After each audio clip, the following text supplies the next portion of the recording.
کرام، دوستوں اور بزرگوں، دعا کا مضمون بیان ہو رہا ہے۔ کافی ساری باتیں جو ضروری تھیں وہ الحمدللہ بیان ہو چکی ہیں۔ آج کل جو بات چل رہی ہے وہ یہ چل رہی ہے کہ دعا مانگنے سے پہلے اگر کوئی آدمی مقبول وظیفہ پڑھ لے اور پھر دعا مانگے تو اس دعا کی قبولیت کا زیادہ چانس ہو جاتا ہے، وہ قبولیت کے زیادہ قریب ہو جاتی ہے، اس لیے کہ وظیفہ پڑھنے کی برکت سے بندے کو اللہ پاک کا قرب نصیب ہوتا ہے، اور اللہ پاک کا جب قرب نصیب ہوا اور اللہ کے پاس پہنچ گیا، اللہ کے دربار میں حاضری ہو گئی، تو اب اس وقت ساری کائنات کا سچا بادشاہ ہے، اس سے جو مانگے جو کام کرانا چاہے اللہ پاک کی ذات وہ کام فرما دیتی۔ بے شک۔ لیکن وظائف کے لیے میں نے عرض کیا تھا کہ ایک تو نیٹ سے وظیفے دیکھ کر کے آج کل ہر کوئی مفتی بھی بنا ہوا ہے، ہر کوئی ڈاکٹر بھی بنا ہوا ہے، ہر کوئی حکیم بھی بنا ہوا ہے، اسی طریقے سے ہر کوئی عامل بھی بنا ہوا ہے، تو نیٹ والے وظیفے نہ ہوں۔ اسی طریقے سے کتابوں کے مستند جو وظائف ہیں کسی کتاب سے پڑھ کے نہ، یہ ایسا ہی ہے جیسے بندہ اپنا علاج خود کرے، کسی ماہر غذائیات کو نبض چیک کرا کے، ٹیسٹ چیک کروا کر کے اس سے تشخیص کروانا غذا کا یا دوا کا، اس میں جتنا فرق ہے، اور خود کتابیں دیکھ کر کے اپنا علاج کرنا، ظاہر بات ہے آپ سمجھدار لوگ ہیں، سمجھتے ہیں اس میں کتنا فرق ہے۔ یہی حال بھائی وظائف کا بھی ہے، اس لیے کتابوں سے وظائف دیکھ کے خود نہ پڑھے، نیٹ سے وظائف دیکھ کے خود نہ پڑھے، بلکہ کسی اللہ والے سے پوچھ کے پڑھے۔ اللہ والے کی زبان سے نکلی ہوئی جو بات ہوتی ہے وہ اپنا اثر رکھتی ہے، اللہ پاک پھر اپنے پیاروں کی لاج بھی رکھ لیتے ہیں کہ میرے پیارے نے بتایا ہوا وظیفہ ہے۔ تو اس کے لیے میں تو اللہ والا نہیں ہوں بھائی، گنہگار آدمی ہوں، تمہارے سامنے ہوں، تو میں نے بھی چونکہ اللہ والوں سے نسبت ہے تو اس تعلق کی بنیاد پر زیادہ تو نہیں، دو ہی وظیفے بتانے تھے۔ ایک وظیفہ میں بتا چکا ہوں صلاۃ الحاجت، اور وہ اصل بتلایا ہوا خود سرکار دو عالم صلی اللہ علیہ وسلم کا ہے۔ دوسرا وظیفہ گزشتہ جمعے عرض کیا تھا، قرآن پاک کی تلاوت، اس کی اہمیت بتانے کے لیے تھوڑی سی بات لمبی ہو گئی اور وہ بالکل بیچ میں رہ گئی۔ قرآن پاک یہ ایسا ایک خزانہ اللہ نے ہمیں مفت میں دیا ہوا ہے، ہمارے گھروں میں پڑا ہوا ہے، مسجدوں میں پڑا ہوا ہے، مگر اس خزانے کی ہمیں قدر نہیں۔ ہماری مثال اس آدمی کی ہے جو بھوک سے بیتاب ہے اور سامنے مرغ پلاؤ بریانی پڑا ہوا ہے، لیکن کھاتا نہیں ہے، کھا سکتا نہیں ہے، کوئی کھانے دیتا نہیں ہے۔ اصل توفیق کی بات ہے۔ تو قرآن پاک کو معمولی کتاب مت سمجھے بھائی، قرآن پاک کی شان میں نے عرض کیا تھا اتنا ہی کہہ دینا کافی ہے کہ یہ اللہ کی کلام ہے، جس کائنات کے مالک نے ساری کائنات میں بولنے والے پیدا کیے اور اس میں بڑے بڑے بولنے والے آئے، اس کی اپنی کلام کیسی ہوگی؟ اس کے لیے پھر میں نے عرض کیا تھا اللہ پاک نے اپنی کلام کے لیے ساری چیزیں سب سے اعلیٰ ایک نمبر چیزیں منتخب فرمائیں۔ بادشاہ کے انتخاب میں شاہی محل بنانے کے لیے اس میں غلطی کا امکان بھی ہے اور عاجز آنے کا بھی امکان ہے، لیکن اللہ پاک کے انتخاب میں غلطی کا بھی امکان نہیں اور عاجز آنے کا بھی کوئی تصور نہیں۔ اللہ پاک نے اپنی کلام پاک کے لیے زمین کا انتخاب فرمایا، حرمین شریفین کی زمین کا، یہ آپ نے سنا۔ اللہ پاک نے اپنی کلام پاک کے لیے زمانے کا انتخاب فرمایا۔ اس پر بات چل رہی تھی کہ دنیا جب سے بنی ہے اور جب تک رہے گی اس میں خیر و برکت کے اعتبار سے جو افضل ترین زمانہ ہے، پوری امت کے علماء کا اس پر اجماع ہے، وہ کون سا زمانہ ہے؟ جس میں ہمارے آقا تشریف لائے۔ اس پر بھی میں نے کئی باتیں عرض کی تھی. صرف ایک حدیث آپ کو سنانی تھی کہ آپ کا زمانہ خیر و برکت کے حساب سے کیسا زمانہ تھا. حجۃ الوداع کے موقع پر سرکار دو عالم صلی اللہ علیہ وسلم کے ساتھ 1,24,000 یا 25,000 صحابہ کا مجمع تھا. 10ویں ذی الحجہ کو صبح کی نماز طلوع صبح صادق کے متصل بعد آپ نے پڑھی. اس کے بعد پھر آپ نے تھوڑی دیر وقوف کیا. وقوف مزدلفہ حج کا واجب ہے. طلوع آفتاب سے تھوڑی دیر پہلے یہ سارا مجمع پیدل یا اونٹوں کے اوپر مینا کی طرف روانہ ہوا ہے. رش آج کل بھی ہوتا ہے لیکن اس زمانے کا یہ بہت بڑا رش تھا, اجتحام تھا, اور سہولتیں بھی نہیں تھی. اب تو جگہ جگہ بیت الخلاء بنے ہوئے ہیں, پانی کا انتظام ہے. اس وقت سہولتیں بالکل ناپید تھیں. یہ سارا مجمع پیدل مینا گیا ہے. مینا پہنچ کر آپ صلی اللہ علیہ وسلم نے سب سے پہلے بڑے شیطان کو کنکریاں ماری. اس دن ایک ہی شیطان کو کنکریاں مارنی ہوتی ہیں. ایک دفعہ میں وہاں تھا تو ایک لاہوری وہاں سے گزر رہا تھا تو کہتا آج تو سب نہ وڈے کنجر نو مارنا ہے. لوگ سمجھتے ہیں کہ یہی شیطان ہے. وہ کہتا ہے بس تم مجھے تو مار لو, پھر یہاں سے جاؤ گے تو پھر میرے. تو بڑے شیطان کو اس دن کنکریاں مارنی ہوتی ہیں.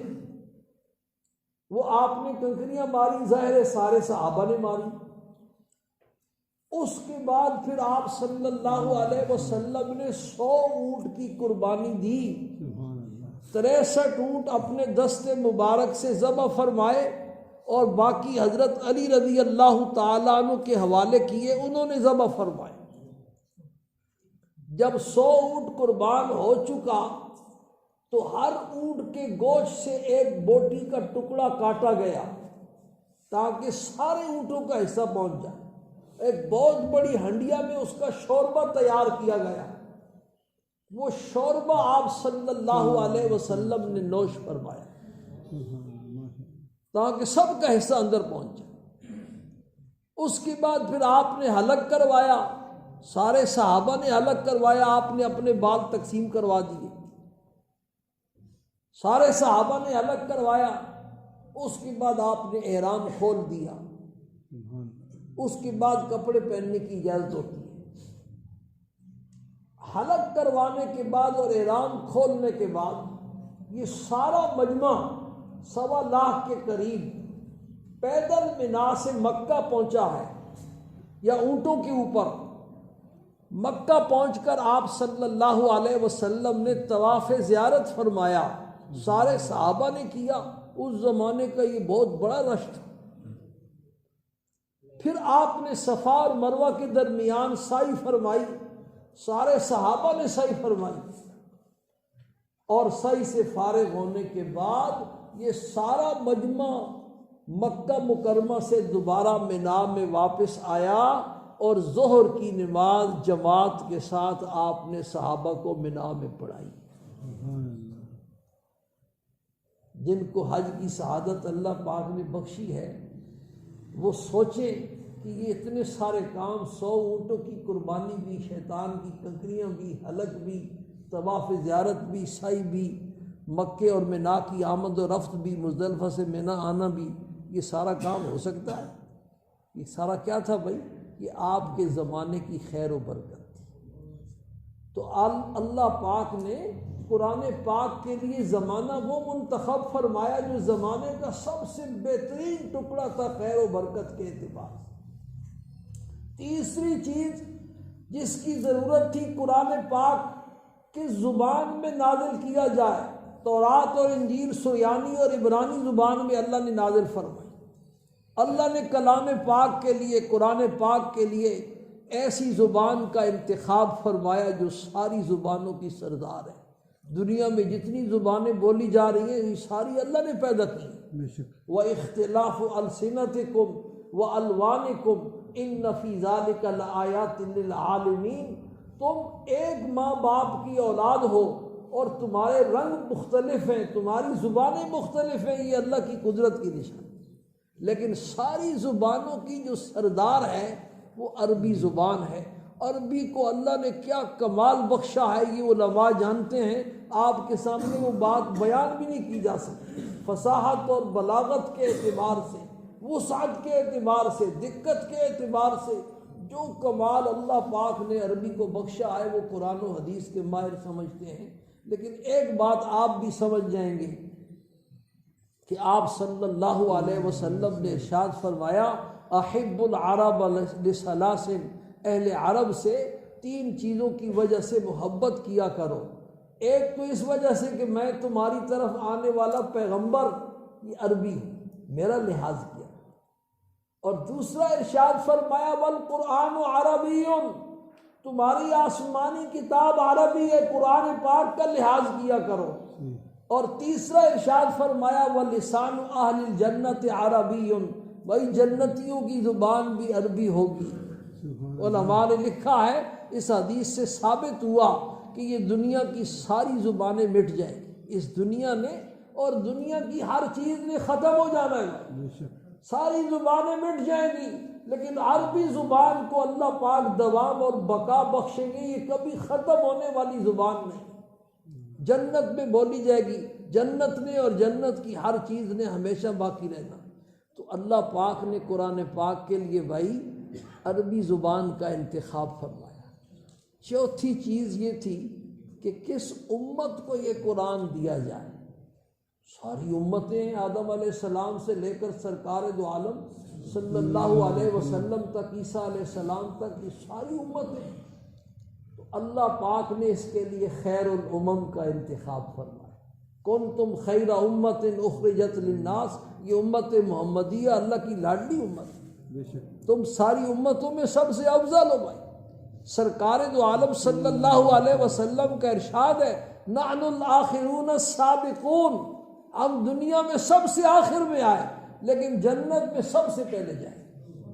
کچھ لوگ جمعہ پڑھنے کے لیے آتے ہیں نا تو وہ اس حدیث پر عمل کرتے ہیں، نحن الآخرون السابقون، ہم مسجد میں سب سے آخر میں آنے والے اور نکلنے میں سب سے پہلے۔ سلام پھرا اور نہ سنتیں اور نہ دعا۔ تو بھائی یہ جنت کے بارے میں ہے، تم نے غلط سمجھا ہوا کہ یہ مسجد کے بارے میں۔ نحن الآخرون السابقون، ہم دنیا میں سب سے آخر میں آئے اور جنت میں سب سے پہلے جائیں گے۔ جب تک آپ صلی اللہ علیہ وسلم کی امت نہیں جائے گی جنت میں، کسی پیغمبر کی امت جنت میں نہیں جائے گی، اور سب سے زیادہ جنت میں نہیں جائے گی، اور سب سے زیادہ تعداد، سب سے مختصر اور جنت میں جانے والوں کی سب سے زیادہ کثرت امت محمدیہ میں سے ہوگی۔ آپ صلی اللہ علیہ وسلم کا ارشاد ہے جنت میں جانے والوں کی 120 صفیں ہوں گی، اس میں 80 صفیں صرف امت محمدیہ کی، سبحان اللہ، 2/3 امت محمدیہ ہوگی جنت میں۔ اور تعداد کے اعتبار سے حضرت آدم علیہ السلام سے لے کر عیسیٰ علیہ السلام تک یہ زمانے کو سوچو، 1,24,000 انبیاء علیہ السلام کا زمانہ گزرا ہے بھائی۔ اس میں دنیا میں لوگ آئے ہیں، دنیا سے گئے بھی ہیں، آئے بھی ہیں۔ اس میں 1,000 سال عمر والے نوح علیہ السلام جیسے لمبی عمر والے پیغمبر بھی ہیں۔ بنی اسرائیل کی عمریں بھی بڑی لمبی تھی۔ پھر عیسیٰ علیہ السلام تشریف لائے، عیسیٰ علیہ السلام کو اللہ نے آسمانوں پر اٹھایا اور 500 سال کے بعد، اور ایک حدیث میں 600 سال، حضرت سلمان فارسی رضی اللہ تعالیٰ عنہ کی روایت ہے، بخاری شریف جلد اول کی آخری حدیث ہے، فترۃ بین عیسیٰ و محمد صلی اللہ علیہ وسلم 600 سال، 600 سال کا فاصلہ ہے۔ تو اس ساری مدت میں کتنی دنیا آئی ہے۔ پھر سرکار دو عالم صلی اللہ علیہ وسلم تشریف لائے، 63 سال آپ دنیا میں رہے، آپ کو دنیا سے گئے ہوئے 1400 سال کا صرف زمانہ گزرا ہے، تو کتنے لوگ آئے۔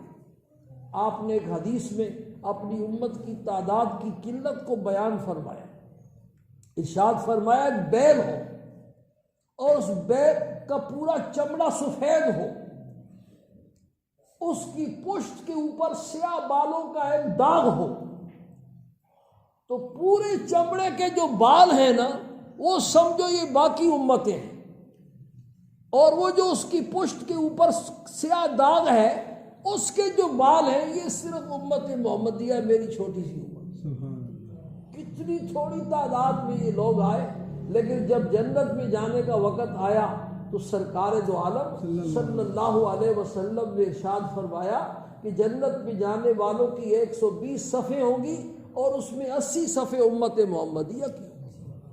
تو اللہ پاک نے اپنی قرآن پاک کے لیے، کلام پاک کے لیے، اس مقدس کتاب کے لیے اس خیر الامم کا انتخاب فرمایا۔ پانچویں چیز یہ کس پیغمبر کو دی جائے؟ سارے پیغمبر اللہ کے لاڈلے ہیں بھائی، ایک سے ایک بڑھ کر کے شان والا، لیکن اللہ پاک نے سید الانبیاء، امام الانبیاء، سرکار دو عالم صلی اللہ علیہ وسلم کا انتخاب فرمایا۔ انا سید ولد آدم یوم القیامت ولا فخر، فرمایا قیامت والے دن میں ساری اولاد آدم کا سردار ہوں گا، اور فخر سے نہیں کہہ رہا ہوں، اظہار حقیقت کہہ رہا ہوں۔ تو اللہ پاک نے کلام پاک کے لیے ایسے پیغمبر کا انتخاب فرمایا کہ جن کی شان کو کوئی پہنچ نہیں سکتا۔ اللہ کے انتخاب میں کسی غلطی کا بھی امکان نہیں اور عاجزی کا بھی امکان نہیں۔ ضمنی ایک بات اور بھی سن لو، اللہ پاک کو دنیا میں اسباب کے درجے میں اللہ پاک نے یہ دنیا دار الاسباب بنائی ہے نا، سارے کام اسباب کے ساتھ چلتے ہیں۔ ویسے تو اللہ کسی کے محتاج نہیں ہے، لیکن اسباب کے درجے میں اللہ پاک کو کچھ ایسے انسانوں کی ضرورت تھی جو قرآن پاک کی خدمت کو اوڑھنا بچھونا بنا کر اپنے آپ کو وقف کر دیں کہ ہم نے قرآن پاک کی خدمت کرنی ہے، اس کو پڑھنا پڑھانا ہے، سمجھنا سمجھانا ہے، اس کو سمجھنے اور سمجھانے کے لیے جو متعلقہ علوم ہیں ان کو پڑھنا اور پڑھانا ہے۔ ہم نے دنیا کا اور کوئی کام نہیں کرنا، ایک ہی کام کرنا ہے، اللہ پاک کی کلام پاک کی خدمت ہم نے کرنی، کسی نہ کسی کھاتے میں ہم نے اپنے آپ کو اس سے وابستہ کرنا ہے۔ تو کیا خیال ہے آپ کا، جس اللہ نے اپنی کلام پاک کے لیے ساری چیزیں سب سے اعلیٰ منتخب فرمائی ہیں، تو قرآن پاک کی خدمت کے لیے اس اللہ نے کیسے انسانوں کا انتخاب کیا ہوگا؟ بولتے نہیں، بولو نا، ویسے اوپر سے کہہ رہے ہو۔ حقیقت یہ ہے کہ کسی کا بچہ، کسی خاندان کا بچہ ڈاکٹر بن جائے اور ڈاکٹری کا امتحان پاس کر لے، ڈگری اس کو مل جائے، تو پورے خاندان کے پاؤں زمین پر نہیں لگتے، اس لیے کہ ہمارے خاندان کا فلاں ڈاکٹر ہے۔ کسی خاندان کا کوئی فوجی جنرل یا کرنل بن جائے، بریگیڈیئر بن جائے، میجر بن جائے، تو پورا خاندان کیا، پورا علاقہ اس پر فخر کرتا ہے کہ ہمارے علاقے کا فلاں جنرل اور کرنل باجوہ صاحب تو ہمارے علاقے کے ہیں بھائی۔ لیکن سچ بتلاؤ اور دل پہ ہاتھ رکھ کے بتلاؤ، کبھی کسی بچے کے حافظ قرآن ہونے پر بھی خاندان والوں کو یا گاؤں والوں کو خوشی ہوئی ہو؟ کسی بچے کے دین کا عالم اور مفتی بننے پر بھی کبھی ایسی خوشی ہوئی ہو؟ فخر سے بتلایا ہو کہ فلاں مولوی صاحب ہمارے گاؤں کے ہیں، فلاں حافظ صاحب ہمارے گاؤں کے ہیں۔ بہرحال دنیا والے کچھ سمجھیں، آپ کچھ سمجھیں اور کچھ سوچیں۔ اللہ پاک کے پیغمبر نے 1400 سال پہلے فرما دیا تھا، خیرکم من تعلم القرآن وعلمہ، تم میں سب سے بہترین اللہ کے اور اللہ کے پیغمبر کی نگاہ میں وہ ہیں جنہوں نے قرآن پاک کے پڑھنے اور پڑھانے کو اپنا بچھونا بنایا، اوڑھنا بچھونا بنایا۔ اس کی خدمت کو اپنے سینے کے ساتھ لگایا۔ بہرحال مضمون یہ بیان ہو رہا ہے کہ اللہ پاک نے کلام پاک کے لیے جتنی چیزیں منتخب فرمائی وہ سب سے اعلیٰ، اور اللہ کے انتخاب میں غلطی کا امکان نہیں، اور انتخاب کے بعد پھر آگے جانے کا بھی کوئی امکان نہیں۔ تو دوسرا وظیفہ قرآن پاک کی تلاوت ہے بھائی، یہ تمہارے گھروں میں غلافوں میں لپٹا ہوا الماریوں میں پڑا رہتا ہے، سال ہا سال گزر جاتے ہیں لیکن اس کے پڑھنے کی نوبت نہیں آتی، مسجدوں میں پڑا ہوتا ہے، نماز کا جب ٹائم ہوگا اس وقت آئیں گے، کسی کی رکعت نکل جائے گی، کسی کی تکبیر تحریمہ نکل جائے گی۔ وہاں حرمین شریفین میں ایسا رواج ہے قرآن پاک پڑھنے کا کہ دل خوش ہو جاتا، سارے لوگ وقت پر پہنچتے ہیں اور 2 منٹ بھی باقی ہوں گے تب بھی قرآن پاک کھول لیں گے، کچھ نہ کچھ تلاوت۔ تو بھائی کچھ نہ کچھ تلاوت روزانہ کرو، تلاوت قرآن پاک کی کر کے پھر اللہ پاک سے جو دعا مانگو گے وہ دعا ضرور قبول انشاءاللہ، اس لیے کہ تلاوت قرآن پاک سے بندے کو اللہ کا قرب نصیب ہوتا ہے۔ سارے علماء نے لکھا ہے کہ نفلی جتنی عبادات ہیں ان میں سب سے افضل جو عبادت ہے وہ تلاوت قرآن، جتنا اس سے قرب نصیب ہوتا ہے اتنا کسی اور نفلی عبادت سے قرب نصیب نہیں ہوتا۔ امام احمد ابن حنبل رحمہ اللہ کو اللہ پاک کی خواب میں زیارت ہوئی، انہوں نے اللہ پاک سے پوچھا، اے اللہ تیری ذات تک پہنچنے کا سب سے قریب ترین راستہ کون سا ہے؟ سب سے قریب ترین راستہ کون سا ہے؟ تو اللہ پاک نے ارشاد فرمایا تلاوت القرآن، اے احمد قرآن پاک کی تلاوت، یہ بندے کو میرے جتنا قریب کرتی ہے دنیا کی اور کوئی چیز اتنا قریب نہیں کرتی۔ فوراً امام احمد بن حنبل نے عرض کیا بفہم و بلا فہم، اے اللہ سمجھ کر کے یا بے سمجھے بھی؟ تو اللہ پاک نے ارشاد فرمایا بفہم و بلا فہم، سمجھ کر کے پڑھے یا بے سمجھے پڑھے، بہرحال قرآن پاک کی تلاوت بندے کو میرے کیا کرتی ہے؟ قریب کرتی ہے۔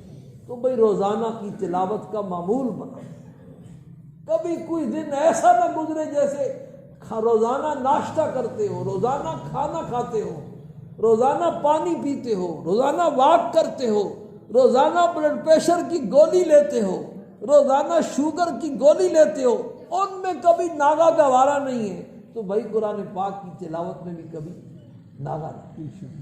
ازواج مطہرات میں کسی موقع پر غزوہ خیبر کی فتح کے بعد سرکار دو عالم صلی اللہ علیہ وسلم سے کچھ نان اور نفقے کی فراخی کا مطالبہ کیا، تو آپ کو ناگوار گزرا، آپ نے قسم اٹھا لی کہ 1 مہینے تک میں گھر نہیں جاؤں گا۔ پھر آپ کا ایک بالا خانہ تھا، اس بالا خانے میں مقیم رہے 1 مہینے تک ناراضگی سے کہ میری بیویاں ہو کر کے دنیا مانگے، گھروں میں تشریف نہیں لے گئے۔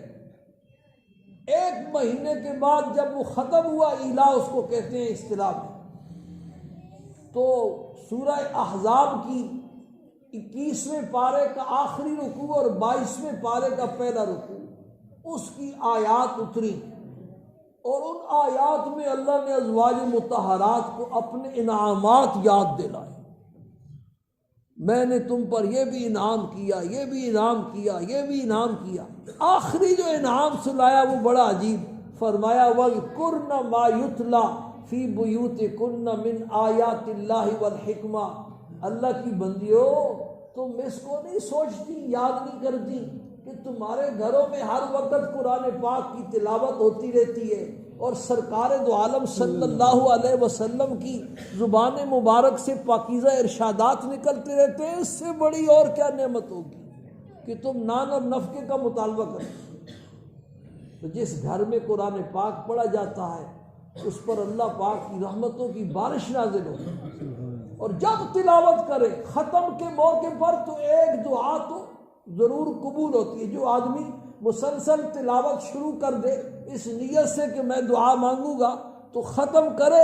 صحابہ کرام کے بارے میں عبداللہ ابن عمر رضی اللہ تعالیٰ عنہ اور دوسرے صحابہ کے بارے میں یہ لکھا ہے کتابوں میں کہ جب قرآن پاک ختم کرتے مسلسل تلاوت والا تو سارے گھر والوں کو جمع کر لیتے اور جمع کر کے پھر اجتماعی دعا مانگتے۔ تو ختم قرآن پر تو ایک دعا کی قبولیت کا وعدہ ہے اللہ پاک کا، لیکن روزانہ جب تلاوت کرے، جیسے تلاوت کی تو اللہ کے قریب پہنچ گیا، اللہ کے دربار میں پہنچ گیا، تلاوت ختم کر کے پھر اللہ پاک سے اپنے مقصد کی دعا مانگی۔ تو پہلا وظیفہ صلاۃ الحاجت ہے اور دوسرا وظیفہ قرآن پاک کی تلاوت ہے۔